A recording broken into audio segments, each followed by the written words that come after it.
Saber fracasar es vivir dos veces. Frances Calajorro, bienvenidos a una nueva emisión de Conversemos de Música y Bienestar. Comenzamos el quinto capítulo de esta primera temporada y hoy nuevamente cruzamos el charco para llegar esta vez a Barcelona, ¿ya? Y llamamos la puerta de un profesional de la salud que tuve la ocasión de conocer hace muy poco y también de muy de cerca. Es una persona que me acompañó en un momento muy particular de mi vida y puso a disposición mía todo su talento, profesionalismo y calidad humana para ayudar a avanzar en mi camino. Y justamente este espacio que estoy creando ha sido producto de todo ese proceso de acompañamiento que viví con él, ¿ya?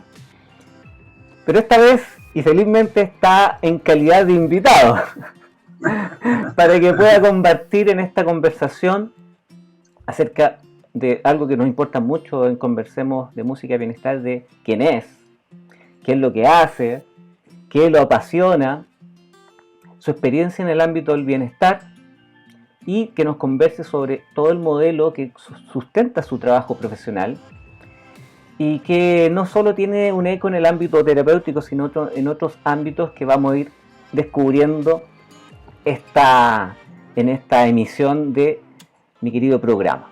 Así que te doy la bienvenida, Frances Calajorro. ¿Cómo estás? Muy bien, encantado de saludarte, Pedro. Espero que te haya encantado la presentación.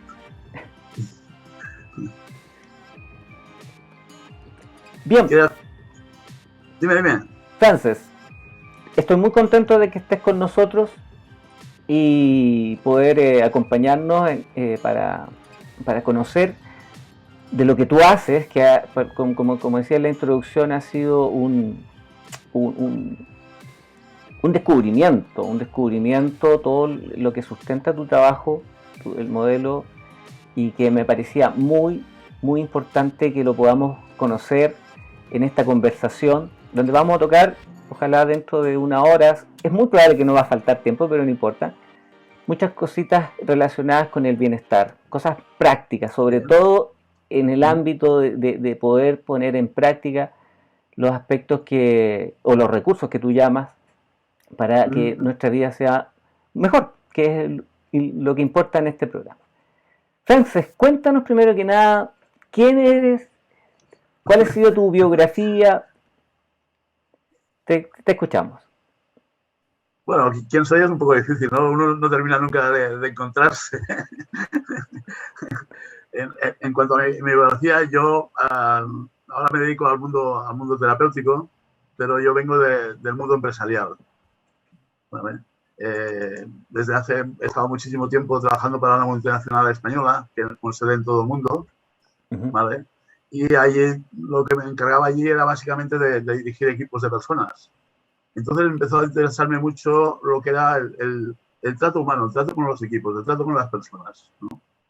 Y a partir de ahí se despertó algo en mi interés, un amigo, íntimo amigo y socio actualmente, que estaba haciendo terapia gestáltica. Correcto. ¿Vale? Y me dijo, oye, ¿por qué tú que te interesa el tema de la gente, por qué no te inclinas por la PNL, la programación neurolingüística? Y me pareció muy buena idea y me lancé con la programación neurolingüística, ¿vale? Más que nada por conocer un poco más al ser humano. Ya, y eso a veces, esas como herramientas que van cayendo es porque hay algo que no va funcionando porque tú tienes, me imagino, una formación que en algún minuto se nos hace, que nos va abarcando ciertas facetas de nuestra interacción, o también que va dificultando el alcance de nuestro objetivo. Sí, mi formación viene del mundo empresarial y sobre todo del mundo de la informática, venía. Claro, yo ahora que entro en esa multinacional y tengo que tratar con equipos y con gente, pues me encuentro un poco fuera de juego.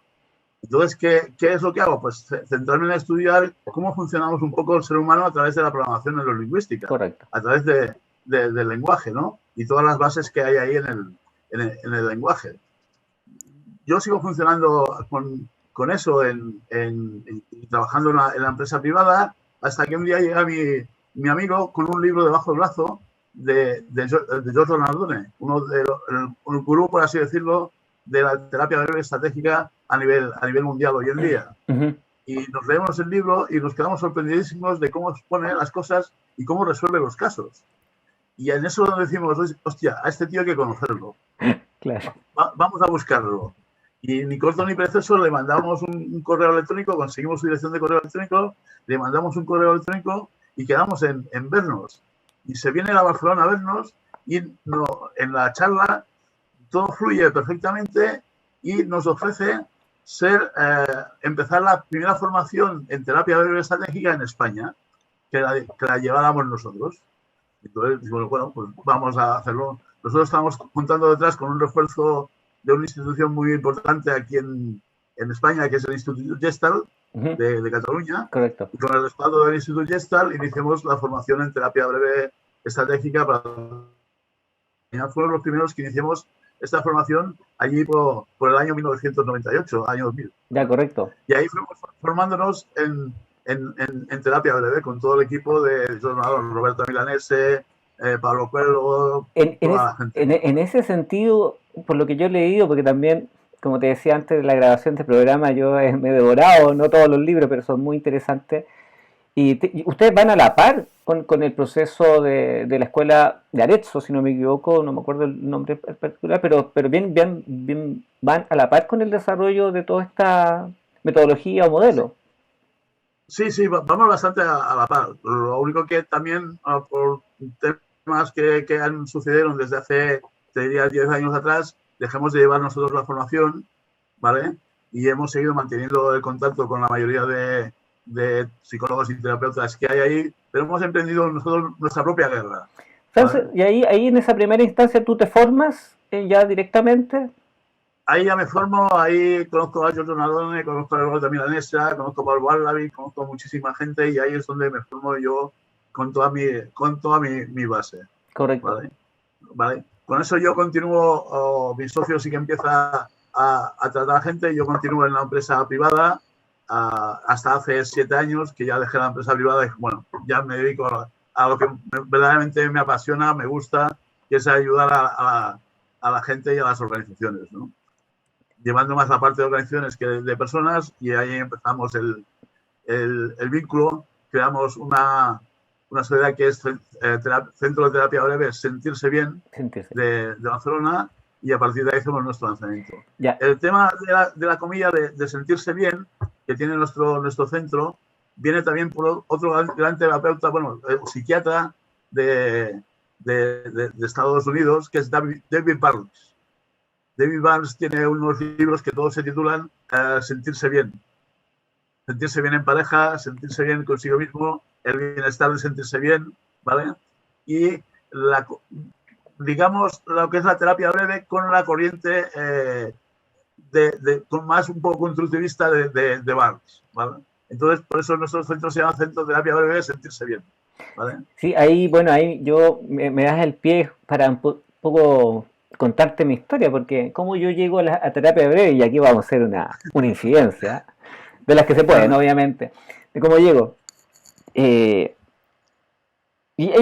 creo que hay también ciertos, porque nosotros hemos hablado de terapia breve, ¿no es cierto? Y a veces el término breve, yo ya había llegado a cierta conclusión a través de otros intentos, y vamos a guardar esa palabrita en esta conversación, intentos para mejorar mi estado emocional, ver algunas cosas que estaban haciendo mucha mella en mi experiencia, ¿no es cierto?, de vida.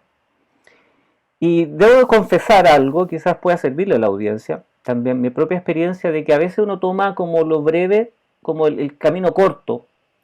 Si bien es cierto, tiene un sentido muy acotado, lo que tú lo vas, quizás en un ratito lo vas a definir con más detalle. Lo breve tiene que ver con el proceso, pero no tanto con la profundidad de lo que yo viví. Fue breve el proceso terapéutico contigo, pero a pesar de ser breve, fue muy profundo. O sea, yo revisé muchos pilares de mi vida a través de una consulta concreta a la cual yo llego, ¿ya? Pero no es tanto lo breve en términos del tiempo, sino más bien creo que tiene un alcance mucho más grande del tiempo que uno tiene terapéuticamente. Yo creo que es una de las cosas también que los últimos libros también, después de 25 años, como dice Giorgio Nardone en su literatura, en su bibliografía, es bastante, quizás la palabra no es la mejor, pero exitoso en la intervención de las dolencias que él aborda, que son variadas. Entonces, eso fue como mi experiencia. Yo quizás me fui por lo breve, pero también fue súper, creo que el alcance de eso fue mucho mayor. Así que ahí está como una precisión desde cliente, ¿me entiendes? No, bien, agradecido. La terapia breve, ¿qué entendemos por breve? Nosotros decimos que hacemos terapia breve a largo plazo.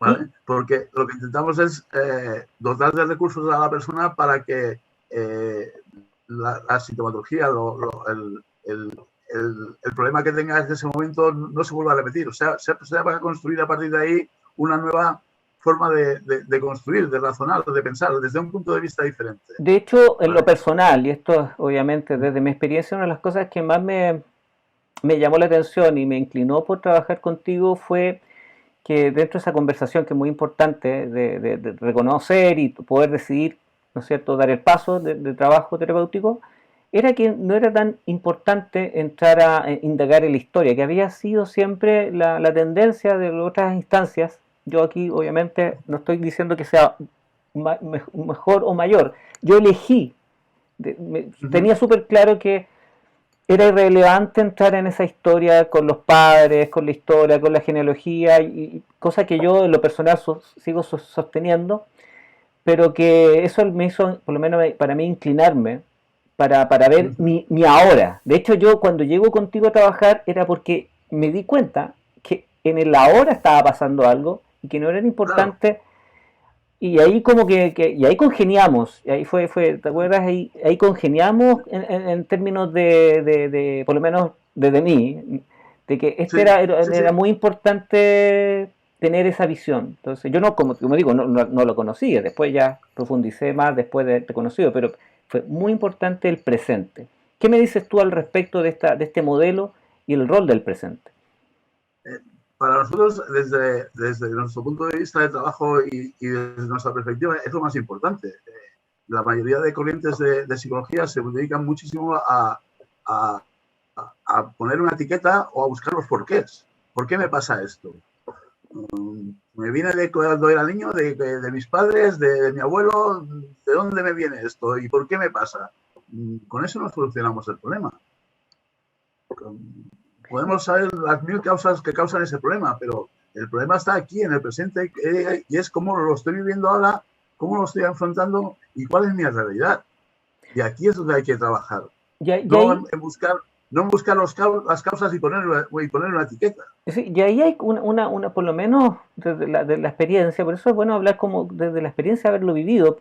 También tiene su mérito lo lineal, ¿no es cierto? Buscar causas tiene su mérito, pero en cierto aspecto puede también transformarse también en una pérdida de energía, entrar ahí a como, quizá yo la lectura de la historia, de mi biografía, como llaman algunos, se produce una relectura de la biografía, efectivamente, claro, pero no ese es el foco.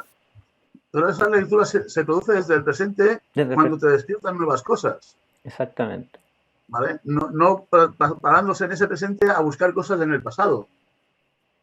En el pasado podemos buscar las causas, pero esas causas no nos van a ayudar en el problema que tengamos en el presente. El problema que tenemos en el presente hay que trabajar en el presente, hay que trabajar cómo está sucediendo, qué está sucediendo, y ahí cómo se manifiesta, cómo se manifiesta eso, con qué emociones, con qué conductas. Exacto. Y ahí, ¿con qué pensamiento se manifiesta eso? Y ahí es donde hay que trabajar. Y justamente, y ahí es muy importante el rol del terapeuta, porque en realidad lo que me estaba pasando en ese minuto era material suficiente como para generar ese pequeño cambio con ustedes. Y ahí podríamos entrar te quería preguntar cuáles serían estos elementos que constituyen el modelo de la terapia breve, porque ya hemos dicho uno, que me gustaría que es lo intentado. Uno ha intentado muchas cosas, ¿no es cierto?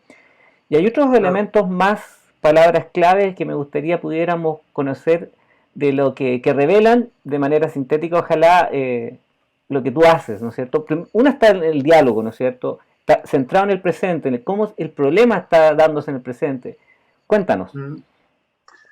Una la has dicho tú muy clara, que es lo que nosotros llamamos la solución intentada fracasada, ¿vale? Si tenemos un problema y no conseguimos salir de él, señala de que lo que estamos haciendo está fracasando, no nos está funcionando, ¿vale? Si dejamos de aplicar lo que estamos haciendo, ya tenemos resuelto la mitad del problema.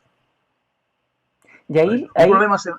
Un problema se mantiene porque la actuación de la persona, el pensamiento y la emoción siguen anclados ahí dándole vueltas, ¿vale? Y esa es la solución que estoy intentando yo aplicar para solucionar mi problema. En el momento que yo bloqueo esa solución intentada, esos pensamientos que estoy teniendo ahí y los cambios de perspectiva, ya tengo resuelto la mitad del problema. En el momento que dejo hacer lo que no me está funcionando, ya tengo medio problema resuelto. Debo ponerme a hacer lo que sí funciona, que básicamente será lo contrario de lo que estaba haciendo. claro. Fíjate cómo la solución intentada fracasada para nosotros es un reductor de complejidad. Exacto. Reducimos el problema a qué es lo que estás haciendo, cómo lo estás haciendo, ¿vale? Si eso está manteniendo el problema, si eso lo bloqueamos, lo paramos, ya el problema ya cambia.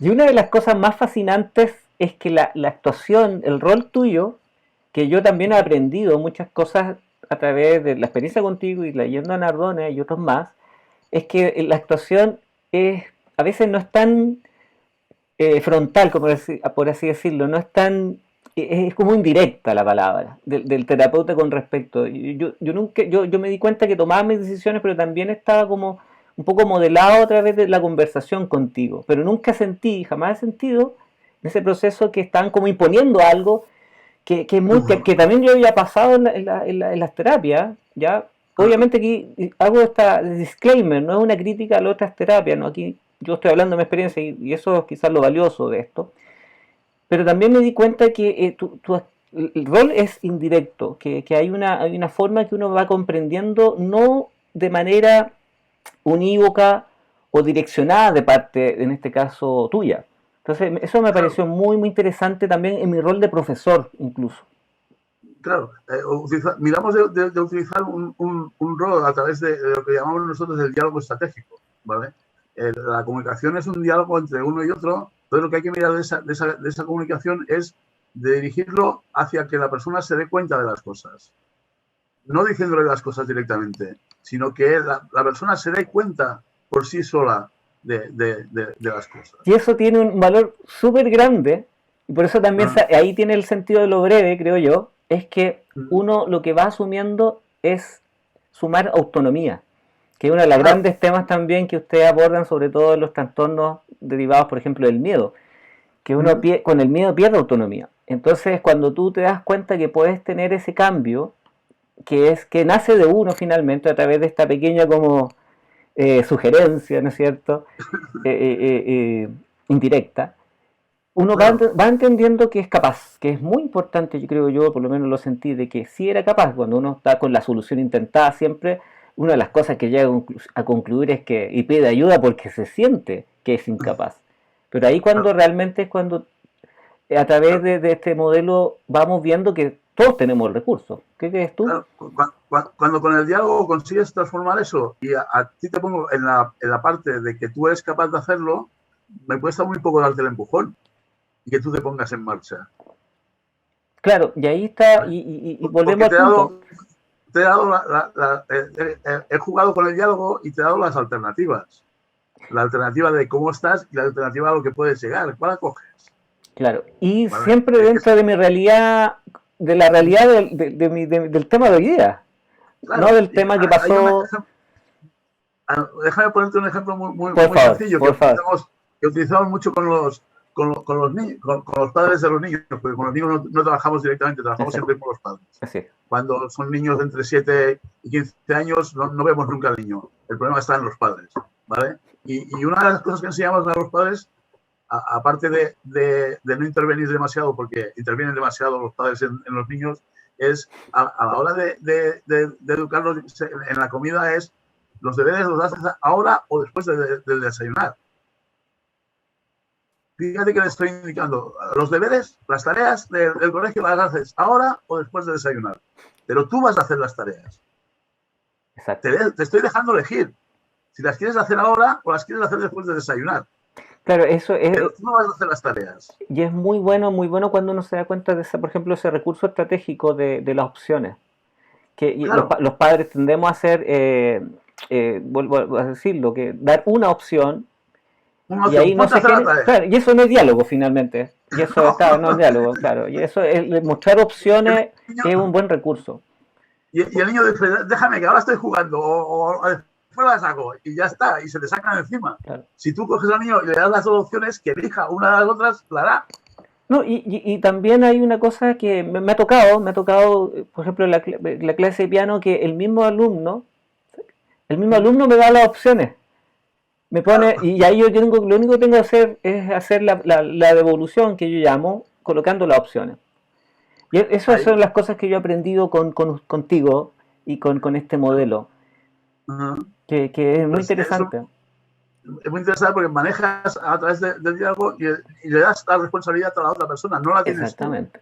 Le das la responsabilidad a la otra persona. Aquí los deberes los tienes que hacer, ahora o después, pero elige cuándo quieres hacerlos porque vas a hacerlos. Claro, mira, ahí yo hago un alcance, disculpa que me vaya a lo que poco está en mi banner acá para Glide Piano Online. Yo creo que ahí, por eso también ha sido muy valioso esta experiencia, porque, por ejemplo, este recurso pone en relevancia lo que es la capacidad del estudiante y del rol que uno tiene en términos de primero modelar, porque hay cosas que uno tiene que mostrar y hay imitaciones, ¿no es cierto? La neurona espejo ahí a full, no solo cognitivamente, también emocionalmente, pero también en cómo el alumno se va haciendo cargo de su propio proceso de aprendizaje. Con aspectos que es muy posible no son propios del diálogo en la familia, muy probable que no, y menos en el colegio. Entonces yo me siento muy favorecido en ese sentido, muy contento de manejar este tipo de recursos también a la hora de poner a mi estudiante en su autonomía, en poder ayudar en ese sentido. Claro.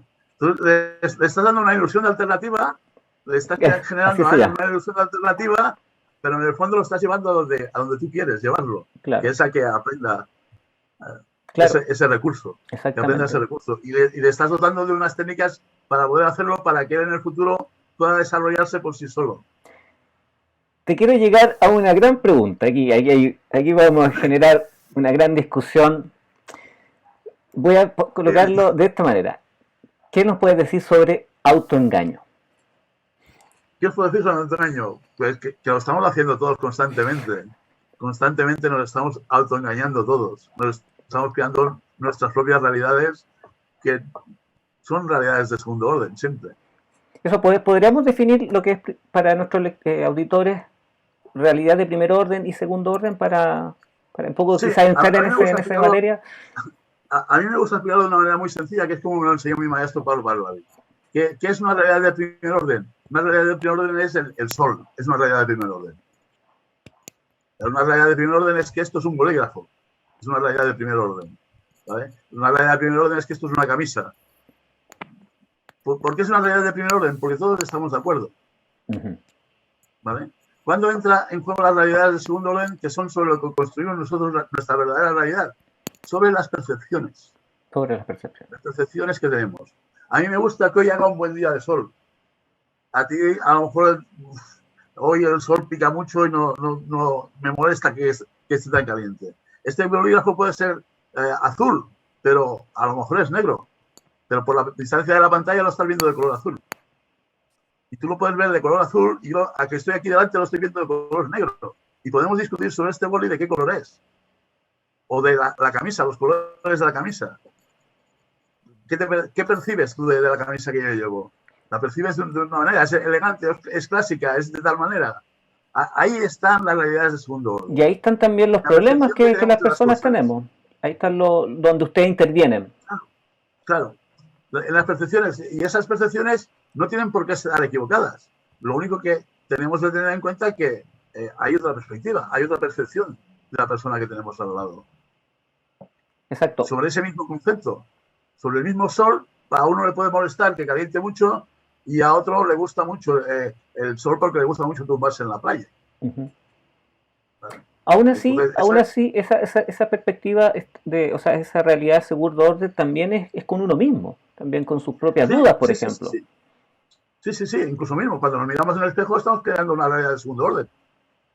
Qué guapo estoy hoy o qué feo me he levantado. Sí, exactamente. Y esa realidad que nos creamos, ya empezamos a actuar con ella desde primera hora de la mañana. Porque si yo me levanto y qué guapo me he levantado hoy y actúo como si fuera el tío más guapo del mundo, a lo mejor hasta lo digo. A lo mejor me sale hasta novia, ¿vale? Pero si yo me levanto y digo, hostia, vaya día llevo hoy, qué malo va a ser, pues mira, posiblemente el día no sea tan bueno como podía ser. Sí, mira, ahí quisiera hacerte un pequeño alcance. A mí me gusta relacionar la conversación con los episodios anteriores. Siempre hay como un hilo conductor, que no solamente el término bienestar.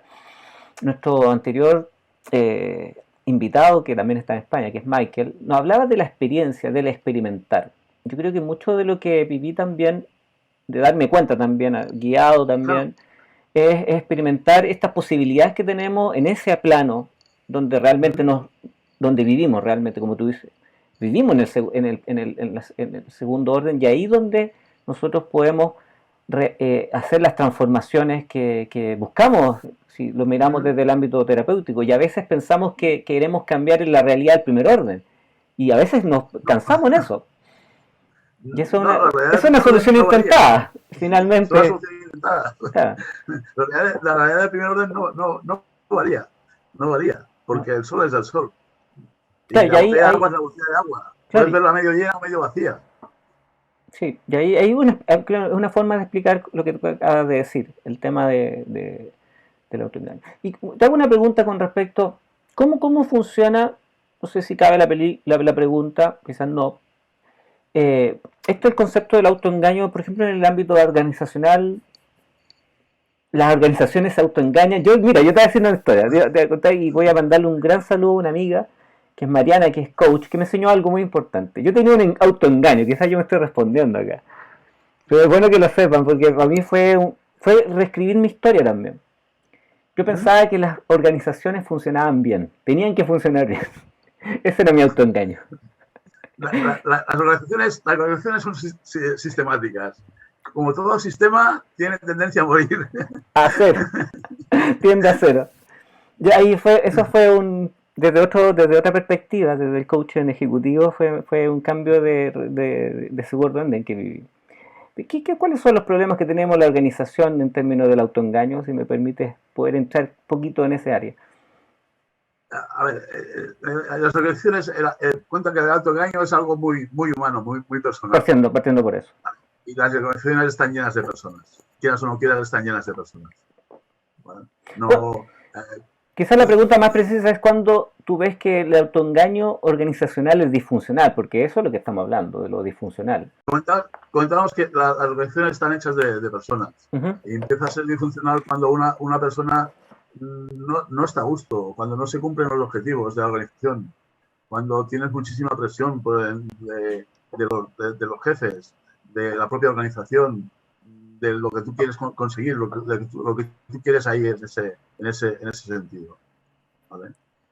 Y ahí también hay que ver qué soluciones se están intentando ahí, qué es lo que está pasando, qué es lo que estoy haciendo para que eso esté así. Y ahí nosotros llegamos a otro tema que plantea dentro de este modelo Giorgio Nardone y otros, que es el problem solving. Resolución de problemas es un gran tema y es que ustedes desarrollan. Sí, el problem solving es la terapia breve llevada a la organización. Es llevada a la organización. Pero básicamente los recursos que se utilizan son los mismos. O sea, hablamos en la terapia hablaremos de la solución intentada, ¿vale? Y dentro de la organización hablaremos de técnicas como el escalador, o hablaremos para la misma solución intentada, hablaremos de la técnica de cómo empeorar. ¿Cómo empeorar? Sí, exactamente. Sí, es una técnica milenaria esta de cómo operar. Si yo quiero aprender a retorcer, a enderezar algo, primero tengo que ver hasta qué punto se puede doblar. Mira, mira, y ahí, si me permites compartir mi experiencia con esa técnica, ¿ya? Yo creo que lo más valioso de esa experiencia, que uno tiene mucha aversión, en mi caso al miedo sobre todo, como eso está dominando mi vida. Y aparte de que ya es un acompañante el miedo más que algo que rechazo, me di cuenta que a través de ese recurso, podía ver realmente qué estaba pasando. O sea, podía entrar a entender cuál era la dinámica en que yo tenía. O sea, cuando estaba empeorando, para empeorar algo tienes que saber bien cómo funciona. Claro. Entonces es uno de los grandes elementos de cómo uno se da cuenta, hace como un propio diagnóstico. Tú me vas llevando a que yo, a través de esa técnica, esa fue mi experiencia, de darme cuenta cómo si lo empeoro, tengo que tener claro cómo esto ha estado empeorando. Entonces uno empieza a reflexionar realmente de cómo uno funciona. Esta técnica se enseña en muchísimas universidades de Estados Unidos, sobre todo en las universidades en las escuelas de negocios. Una de las tareas de las escuelas de negocio es cómo puedo hundir mi negocio. Si yo monto un negocio, ¿cómo puedo fracasar? Claro. ¿Cómo puedo hundirlo? Claro, es como las preguntas que tú hacías era ¿qué tengo que hacer o dejar de hacer para que esto vaya mal? Claro, ¿qué tengo que hacer o dejar de hacer para que esto vaya mal? ¿Qué tengo que pensar o dejar de pensar para que esto vaya mal? Claro, y esas son preguntas muy novedosas, fueron muy novedosas para mí, porque uno tiende a pensar que las cosas tienen que salir bien y no va con el otro en positivo y realmente interesante. Mira, te voy a dar un dato así, pero aquí, como yo estoy haciendo todo un tema de publicidad con una grande agencia de Andrés Zúñiga, aquí le paso propaganda en Ruge. Y al principio, como era algo nuevo, me sentí mucho miedo, pero también me di cuenta que si volvía a entrar a dejar el miedo que aumentara, no iba a funcionar. O sea, la disposición que yo tenía, que era delegar en este caso, delegar y que llegaran los contactos y tener como quería controlarlo, como era sido la costumbre, me iba a hacer yo todo. Y lo había delegado, todavía no lo había delegado, o sea, te lo digo sinceramente, y Andrés lo sabe, Andrés ha sido una persona muy, que ya conocedor del nicho también, y ha sido muy apoyador en ese sentido, pero si yo pensé después, ¿cómo lo podía empeorar? Y era terminándolo. Lo iba a empeorar porque no iba a lograr nada si me dejaba, porque era una situación en el fondo que estaba en la inversión, tuvimos problemas del arranque, pero me sirvió mucho esa técnica para decir, no, esto yo tengo que llevarlo hasta el final, y ¿qué dejo de hacer? En este caso, que es cortar el proyecto. Fue clave esa posibilidad que yo vi. Entonces eso me trajo, y eso también lo que ustedes llaman lo que es la experiencia emocional correctiva, es una sensación que uno dice, oye, en realidad es como decimos aquí en Chile, nos cayó la teja en la cabeza, un ladrillo, y dije, oh, wow. Claro, es un cambio de percepción completamente. Claro, y ahí, como te digo, es muy útil eso de ponerse en ese plano, y que también incluso puede ser muy bueno para los mismos catastrofistas. Sí, porque verán sus soluciones intentadas fracasadas. ¿Cuáles son? Exacto. Verán que lo que están haciendo no va, que hay que hacer otra cosa. Por eso es la posibilidad de que uno vea desde fuera qué es lo que uno hace, para mí es impagable. Y ahí está también el otro elemento, ahora el otro elemento que este modelo recoge, que viene de Oriente, como tú dices, que es muy ancestral, que son los estratagemas. Ahí también hay un gran tema, muchas cositas que me gustaría que pudiéramos compartir con nuestro auditorio. ¿Qué son los estratagemas? Las estratagemas son el mirar de poner un recurso al servicio del usuario, del cliente, del paciente, para que empiece a hacer cambios. El conducirlo a, oye, estás haciendo esto, pues ahora empieza a hacer esto otro de esta manera distinta, ¿vale? Es una estrategia de llevarlo a un sitio que él en principio desconoce, ¿vale? es, nosotros me gusta decirlo de subir al enemigo al desván y quitarle la escalera. ¿Vale? Subir al enemigo al tejado y le quitas la escalera. Cuando se da cuenta le has quitado la escalera y está ahí arriba. Claro, y ahí hay un son punto. Las estratagemas, es la manera de conducir. Y hay muchas. ¿Nos podrías nombrar algunas, a tu preferida o la que sea, alguna ahí para... ¿Cuál? Un ejemplo, por ejemplo, ¿podrás dar un ejemplo más práctico quizás de la realidad terapéutica? Por ejemplo, ¿qué nos pudieras decir? Hombre, una estratagema que funciona en muchísimos casos con el miedo, con la ansiedad, es la meditación de todos los males. ¿Vale? Le pedimos al cliente que piense en lo peor que le puede pasar. ¿Qué podría ser peor? Aparte de lo que ya está pasando, ¿qué podría todavía ser peor de lo que está pasando? ¿No? ¿Qué ocurre? Que cuando tú empiezas a hacer ese ejercicio durante 20 minutos, tu cerebro automáticamente te saca de ahí. ¿Vale? ¿Por qué? Porque la misión principal de nuestro cerebro es sobrevivir. Tú te haces una herida y lo que no te duele, te adormece la parte donde te has hecho la herida. Cuando la curas después duele, pero mientras tienes la herida sangrando no duele. El cuerpo se encarga de dormir la parte que se ha herido.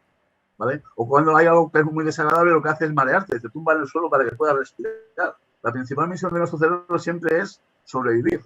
Exacto. Entonces, cuando tú intentas enunciarlo, cuando tú intentas hacer consciente algo que es inconsciente, esos pensamientos que te vienen inconscientemente los tratas de hacer conscientes, a él no le gustan y te saca de ahí. Claro, y te lleva a la parte positiva. Y el valor de eso también es que uno lo adquiere, por lo menos lo viví contigo, de manera habitual, o sea, en un momento determinado del día. Claro. Y eso también fue súper valioso en ese sentido. Poder colocarlo en un lugar del día, así como dentro de la agenda. Y ahí todo este conocimiento viene de la filosofía oriental, ahí, de China, viene de la básicamente. Filosofía oriental y también muchísimo de la filosofía estoica, de los estoicos. También claro, los estoicos, claro, sí. La meditación de todos los males es una técnica que ya nos enseñó Séneca sí. hace 2000 años. ¿Vale? Por ahí.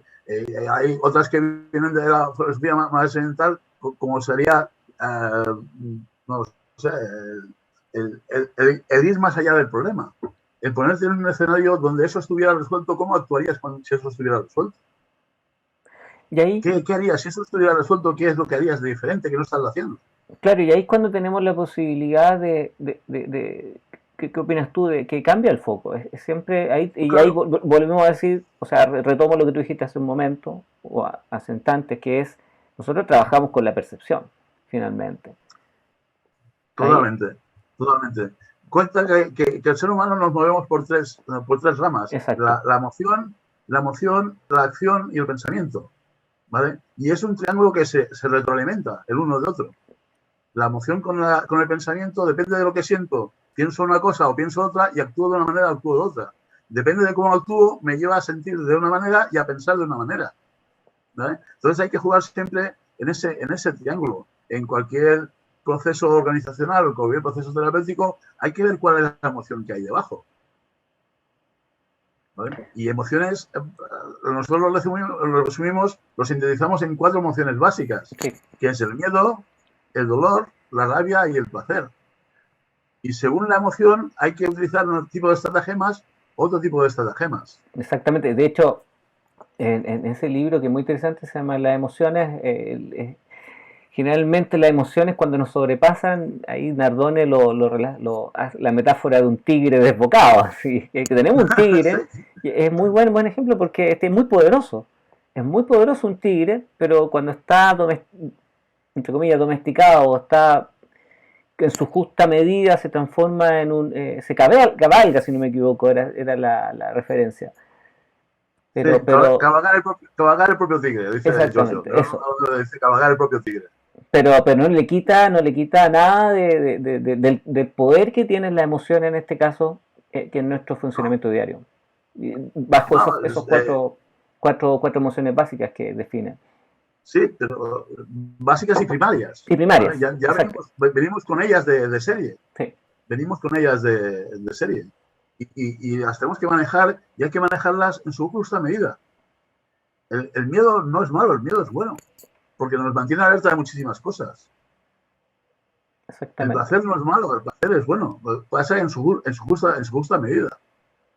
Hay algo interesante, fíjate, yo te lo decía antes de iniciar este programa, que lo que me ha gustado y en general de autores que hacen un repaso, no solo Nardone, me ha tocado con 2 o 3 más, que tienen como una tendencia a ser muy el marco teórico que podemos llamar en sus prólogos. Y ahí en ese libro, por ejemplo, de Nardone, se da el espacio en ese libro de las emociones para hablar de las distintas corrientes también o modelos también cómo abordan el tema de las emociones también, desde el mindfulness, por ejemplo, desde el conductismo. Me acuerdo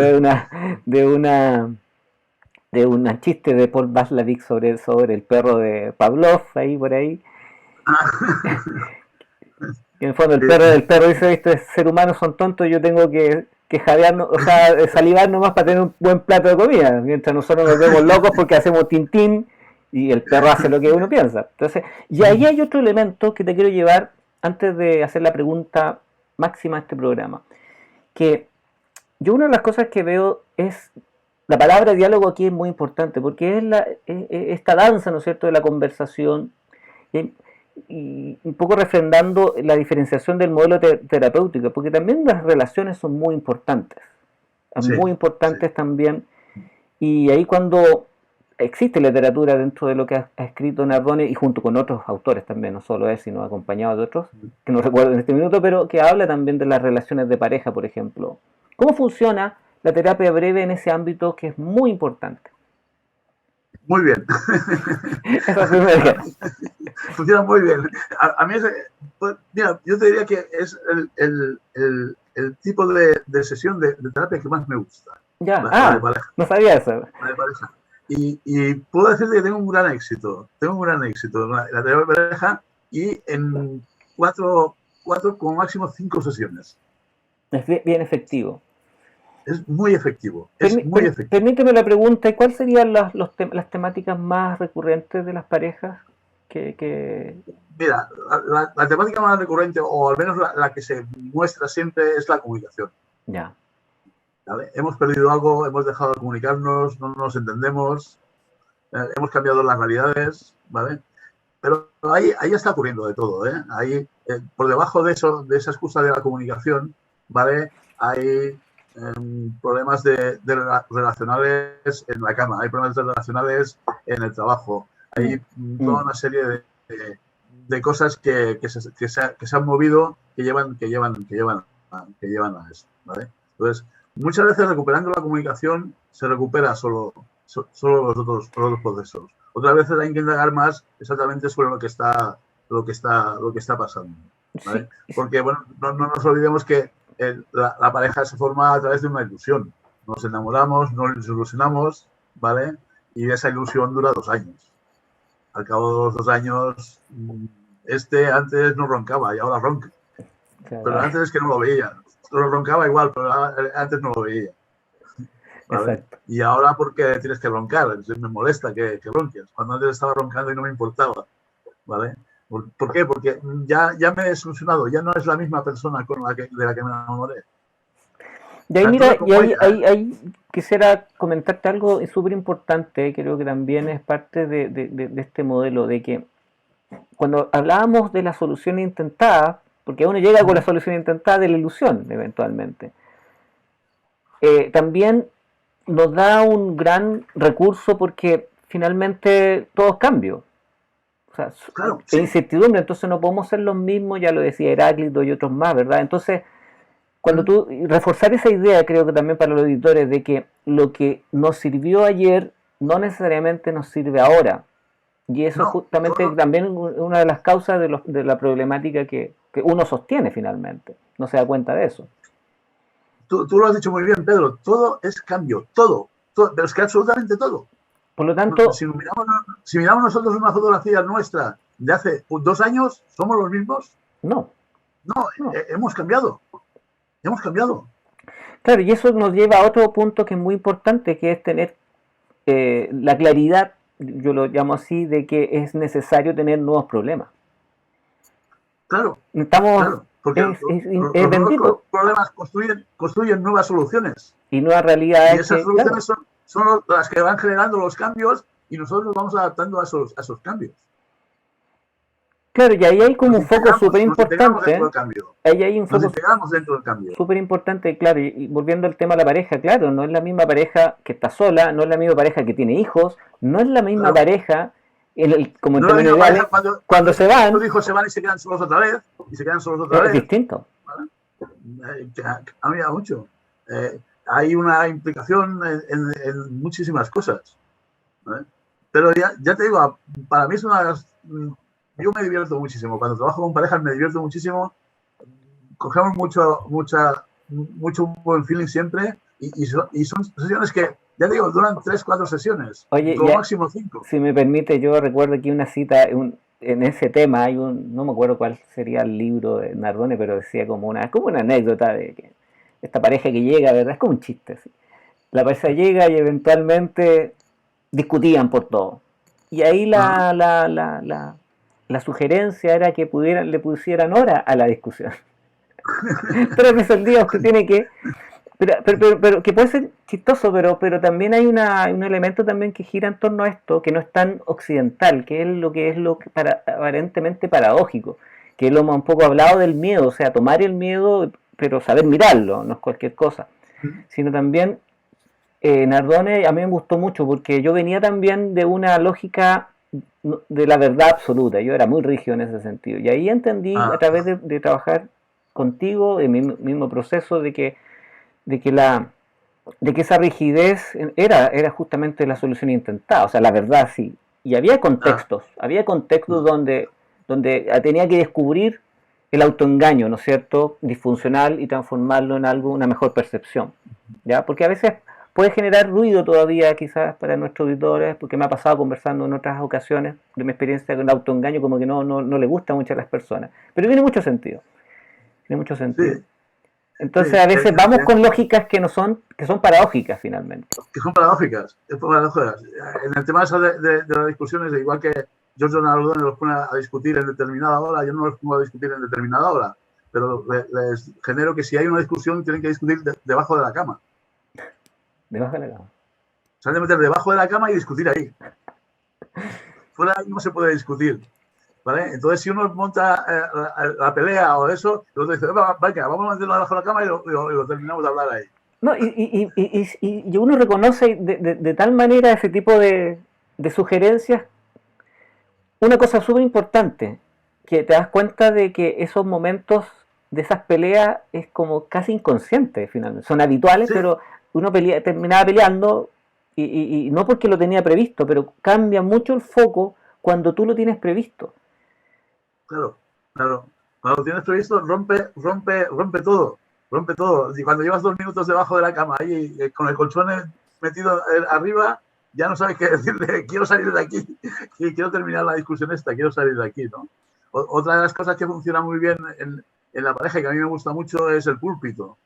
El púlpito. El púlpito es donde se ponían los monjes a dar el sermón a los feligreses. Uh-huh. El monje desde arriba daba, porque Dios les daba el sermón y los feligreses estaban todos abajo escuchando. Pues hay que llevar a la pareja a hacer un púlpito diario. De manera que uno se pone de pie delante del otro y se queja de todo lo que quiera quejarse. Pero sin que el otro lo interrumpa, sin entrar en pelea. El otro lo que tiene que hacer es escuchar y mirar diciendo, ¿cuál es su punto de vista? ¿Por qué me está diciendo esto? ¿Cómo lo interpreta ella esto? Mirar de empatizar con el otro. Y después cambiar los roles. El que estaba sentado se pone de pie y el que está de pie se pone sentado y tiene 10 minutos para decirle todo lo que quiera. Y salen muchas cosas que se han guardado durante toda la relación en el cajón. Sí, y qué interesante, esas cosas que están guardadas son las que en algún minuto explotan. Y ahí eso es... Claro. Pero si no explota eso, va a acabar comiendo la relación de la pareja. Es mejor de que explote. Claro. Ahí está justamente, ¿te acuerdas esa canalizar? Que en el fondo, en vez de construir un dique, que no es cierto, que son los, en este caso sería la metáfora del silencio eventualmente, de no decir las cosas, o hasta que explota, tener la posibilidad. Ahí está el fluir de la relación. Una vez le preguntaron al Dalai Lama cuál era el mayor control al que podía aspirar el ser humano. ¿Sabes qué respondió el Dalai Lama? El mayor control al que puede aspirar el ser humano es a fluir. Claro. A no controlar. Cuando estamos bailando, estamos fluyendo. Exacto. Cuando estamos escuchando música por placer, estamos fluyendo con esa música. No controlamos nada. Cuando no controlamos, fluimos. No. Y lo mejor que puede hacer el ser humano es fluir en todos los aspectos. En las relaciones, en el trabajo, en todo, fluir. Exacto. Y ahí se transforma también este modelo también en una adaptación. Yo creo que también es altamente adaptable, diríamos, ¿no es cierto? Porque hay modelos terapéuticos, y insisto en esta, todos respetables, pero también hablan mucho del contexto del mundo que está mal y que ha avanzado complejo, pero también hasta cierto punto, en mi opinión, presentan cierta resistencia y cierta rigidez frente a cómo funciona el mundo y las demandas del mundo, que yo como Pedro Pagliai no puedo sujetar a menos que tome una decisión que no tiene por qué también tomar, o sea, de renuncia así absoluta, que a veces se toma mucho eso como la renuncia absoluta, porque el mundo funciona mal y seguramente desde el día uno del mundo hay cosas malas, obviamente, pero también hay siempre... Claro. Pero siempre la ha sabido y siempre la sabrá. Es la perspectiva que tengamos de ello. Exactamente. ¿Vale? Y hay cosas contra las que no podemos luchar y que nos vienen de golpe. La pandemia, por ejemplo, el confinamiento. Ostras, ¿quién iba a pensar que nos íbamos a tirar un año encerrados en casa sin poder salir?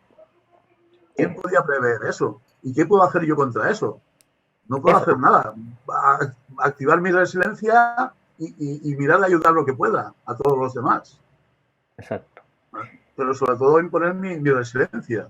¿Vale? Hay cosas que sí podemos controlar y cosas que no podemos controlar. Y hay cosas que son muy graves. Y las que no podemos controlar no tenemos por qué encerrarnos en ella. No puedo cambiar el mundo. Puedo contribuir con mi granito de arena. Eso es lo más importante. Es lo más importante. Es como me cambio yo y qué decido por eso.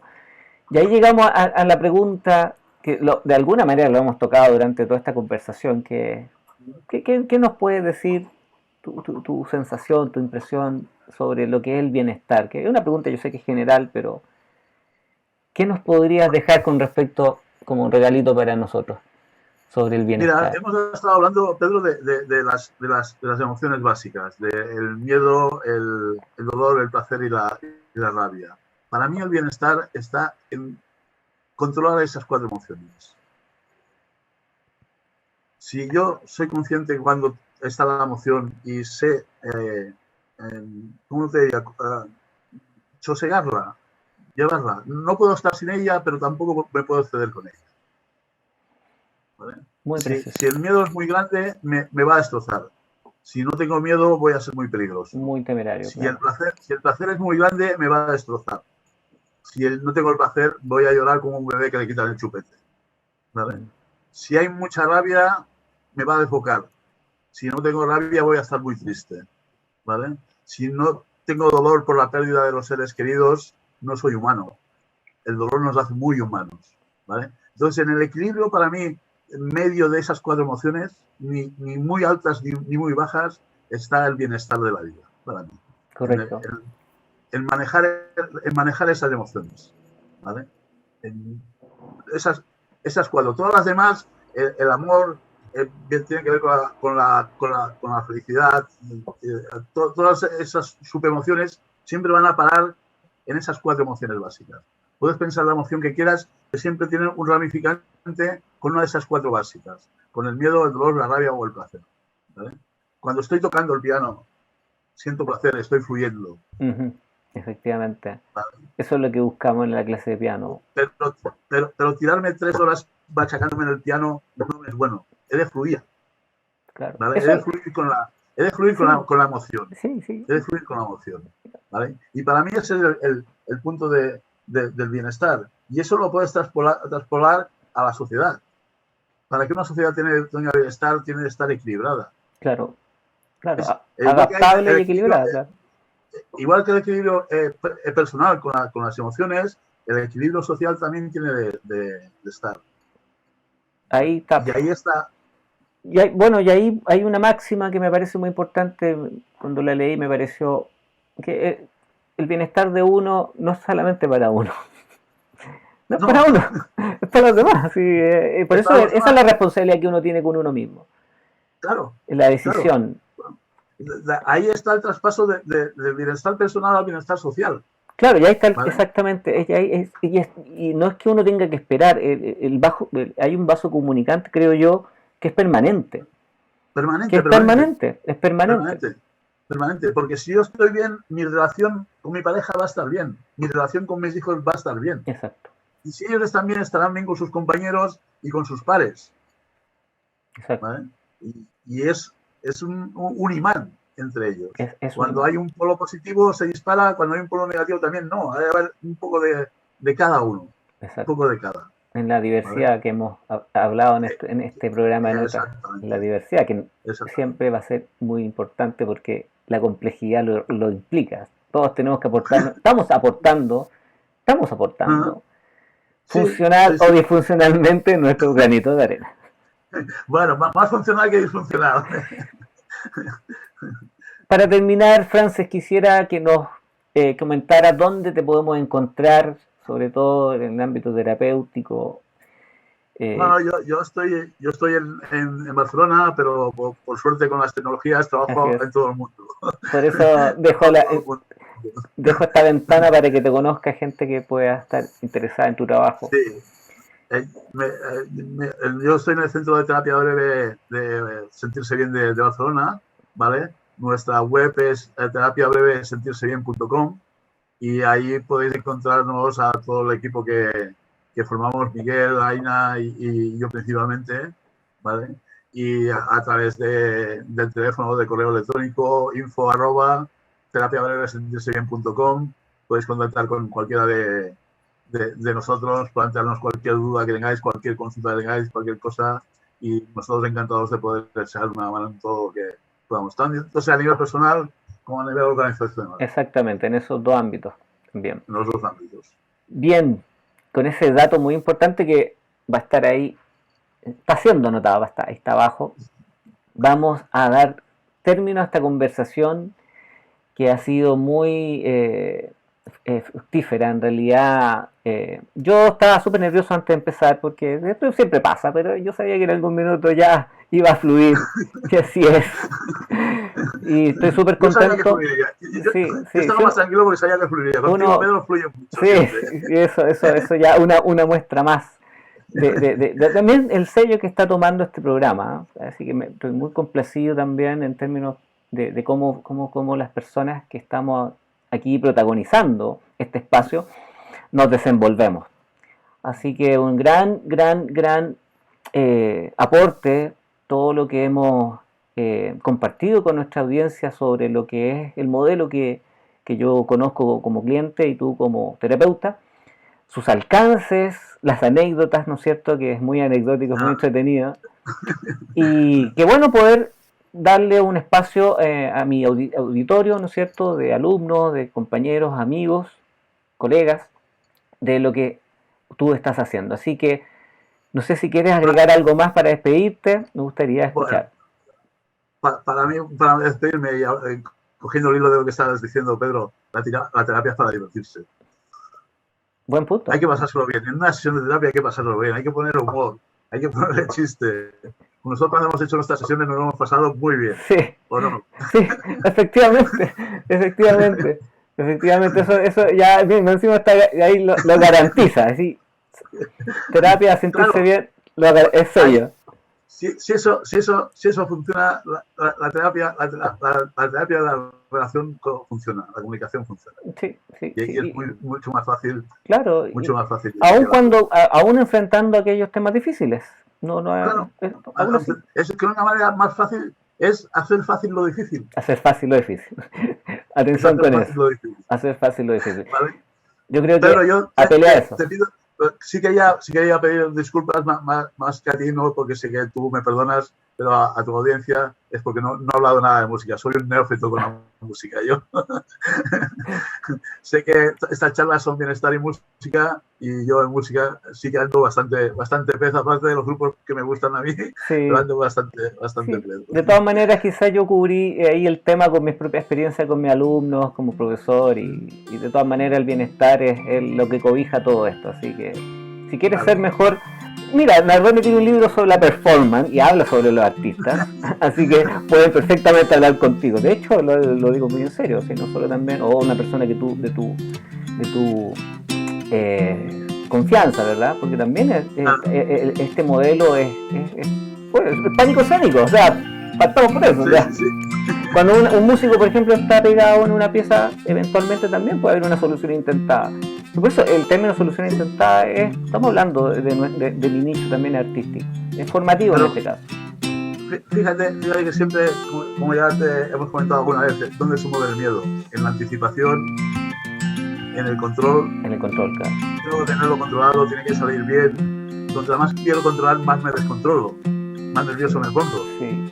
Exacto. ¿Vale? En la anticipación, ya verás cómo se acaba mal esto, y eso me lleva a la habitación, no sabes que no lo hago, esto es demasiado bueno. Y pierdo autonomía y sé que estoy haciendo algo, y eso es muy bueno, yo voy a decirlo, sé que estoy evitándolo, pero sé que estoy perdiendo algo. Bueno, cuando uno llega a ese punto dice, no, ya, hay que hacerlo. Bien, te mando un abrazo gigante, gracias por tu tiempo, esta gratísima conversación, y vamos a estar pronto estrenando y también con la promoción al respecto. Así que muchas gracias, Frances, seguimos en contacto. A ti y a toda tu audiencia. Un abrazo enorme desde Barcelona. Que estés bien, chao.